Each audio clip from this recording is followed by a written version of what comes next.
Legal reporter के सभी video को देखने के लिए लीगल रिपोर्टर को सब्सक्राइब करके बेल आइकन बटन जरूर दबाएं।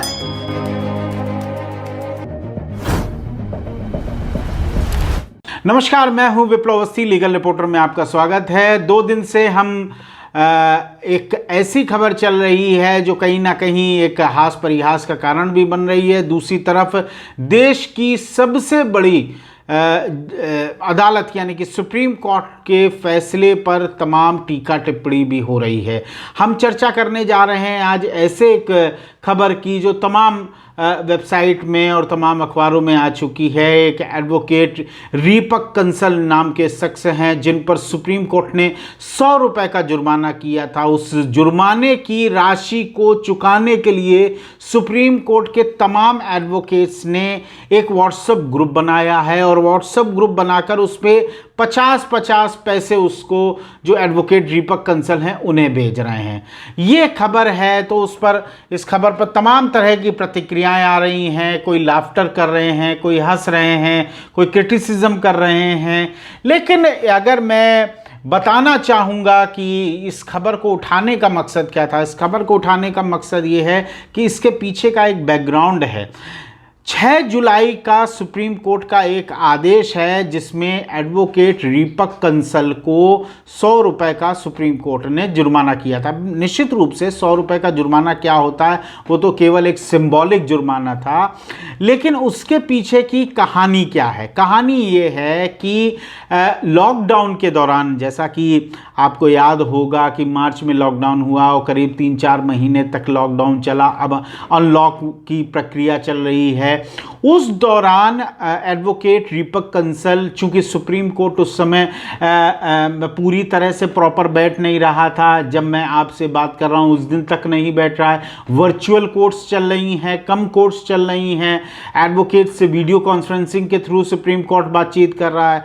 तो एडवोकेट दीपक कंसल ने सुप्रीम कोर्ट रजिस्ट्री क्या थी? रजिस्ट्री बेसिकली सुप्रीम कोर्ट का एक तरह से कह सकते हैं ऑफिस होता है जहां वकील केसेस फाइल करते हैं, डॉक्यूमेंट्स फाइल करते हैं, वकालतनामा फाइल करते हैं, फीस जमा करते हैं। इस तरह के तमाम जो काम होते हैं वो रजिस्ट्री, सुप्रीम कोर्ट रजिस्ट्री कही जाती है।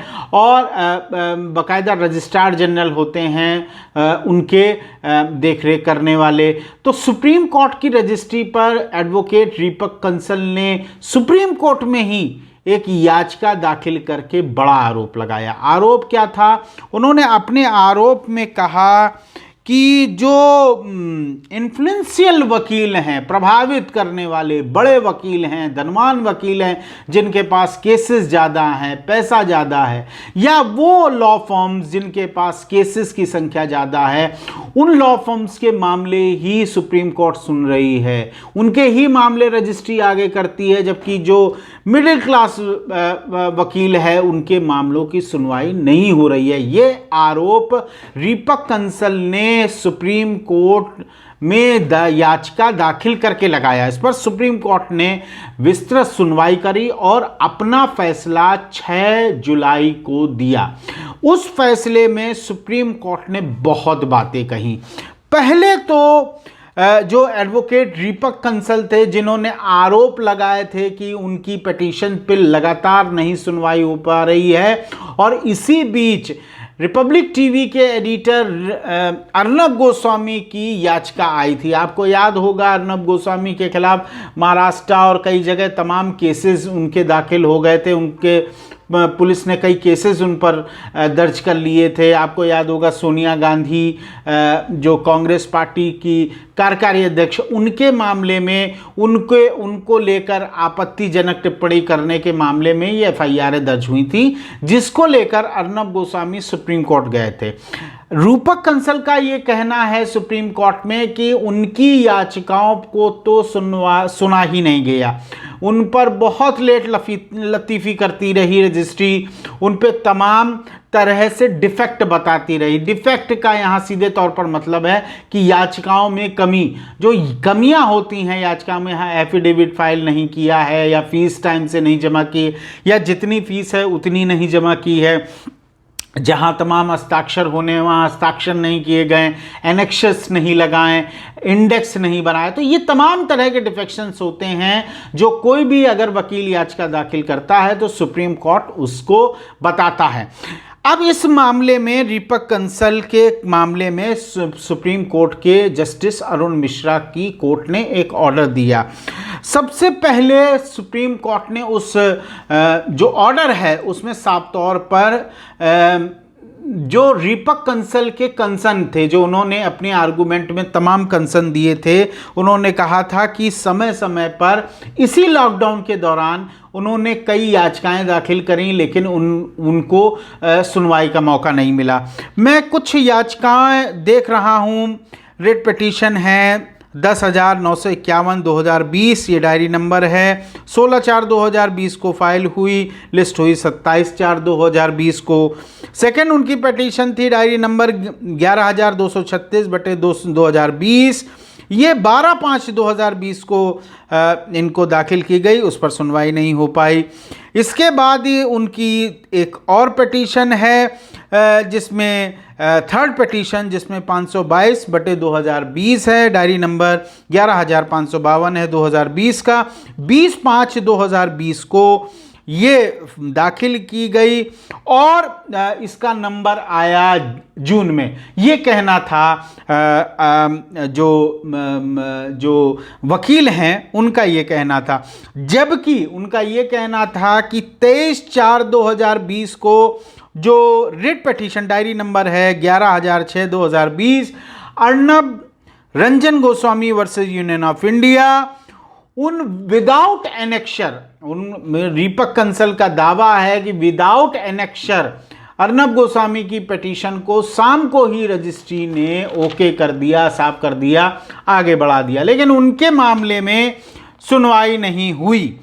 ये कहना था दीपक कंसल का, जिस पर सुप्रीम कोर्ट ने अपना विस्तृत ऑर्डर दिया। सुप्रीम कोर्ट ने विस्तृत ऑर्डर करते हुए बहुत नाराजगी भी जताई और दुख व्यक्त किया कि जो एक जुडिशरी है, बार और बेंच एक दूसरे के बिल्कुल सापेक्ष हैं, एक दूसरे के पार्ट हैं, वो अलग नहीं हैं। अगर उनकी रजिस्ट्री को लेकर, उनके कार्यालय को लेकर, उनके रजिस्ट्रार को लेकर इस तरह के आरोप लगाएंगे कि वो, और बाकायदा गंभीर आरोप थे कि बेंच हंटिंग होती है, लिस्टिंग होती है, इन्फ्लुएंस से क्लियरिंग होती है, ये सब आरोप लगाए गए थे दीपक कंसल की तरफ से। सुप्रीम कोर्ट ने अपने जो आदेश था, उन्होंने आदेश में एक एक पिटीशन का जिक्र किया। पहली पिटीशन का जिक्र किया, उन्होंने कहा 10,951 डायरी नंबर रिट पिटीशन जो सिविल थी वो 16/4/2020 को फाइल की गई। रजिस्ट्री पॉइंटेड आउट 3 डिफेक्ट, एक तो 530 रुपये वह नहीं पेड किए गए थे, डॉक्यूमेंट जो प्लेस किए गए थे वो नहीं फाइल किए गए, रीचेक करने थे उनको, जो इंडेक्स था वो उसमें गड़बड़ी थी। पिटिशनर ने 18/4/2020 को ये क्लियर किया, 730 रुपये उसमें फीस जमा करी और 27/4/2020 को ये पिटीशन लिस्टेड हुई। पिटिशनर ने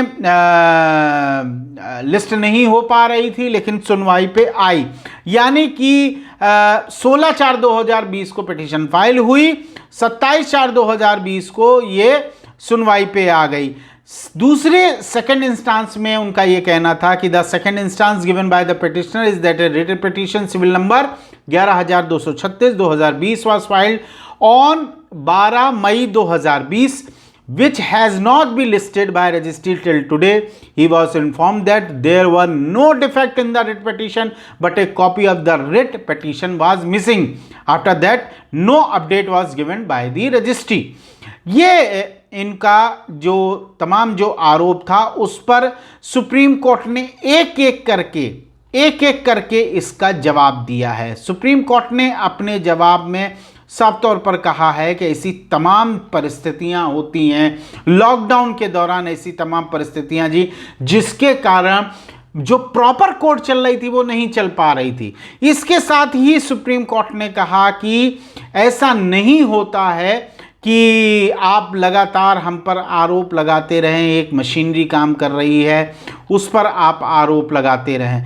अर्नब गोस्वामी को लेकर कोर्ट ने कहा, as to case of Arnab Goswami it was listed urgently in view of order competent authority it pertain to liberty and freedom of media.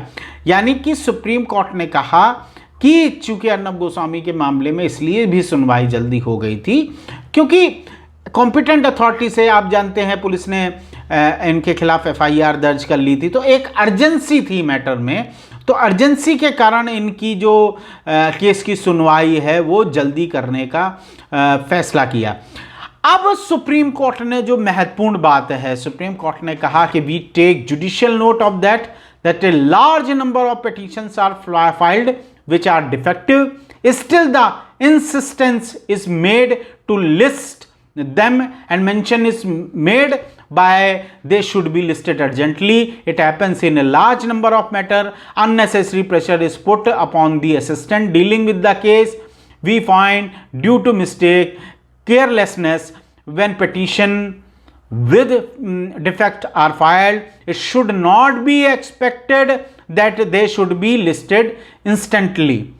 To err is human and there can be an error on the part of the dealing assistant too. This is too much to expect perfection from them, particularly when they are working to their maximum capacity even during the pandemic. तो pandemic के समय की जो स्थितियां थी उस समय आपने इतना बड़ा आरोप लगा दिया, सुप्रीम कोर्ट कह रहा है आपने इतना बड़ा आरोप लगा दिया जबकि जो रजिस्ट्री थी वो लगातार काम कर रही थी। इसके साथ ही सुप्रीम कोर्ट ने कई आदेशों का अपने जो ऑर्डर है उसमें भी जिक्र किया और सुप्रीम कोर्ट ने अंतिम में कहा कि we expect members of the noble fraternity to respect themselves first. They are an intellectual class of the society. What may be proper for others may still be improper for them. The expectations from them is to be exemplary to the entire society, then only to the dignity of noble profession and judicial system can be protected. Supreme Court registry is nothing.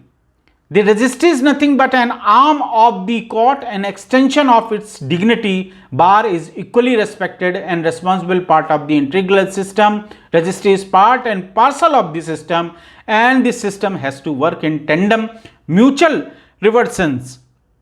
We also expect from the registry to work efficiently and effectively. At the same time, it is expected to the lawyers also to remove the defect effectively and not to unnecessarily cast aspersions on the system. Thus, we find no ground to entertain the petition. We expect the petitioner to be more careful, live up to the dignity of the profession which it enjoys.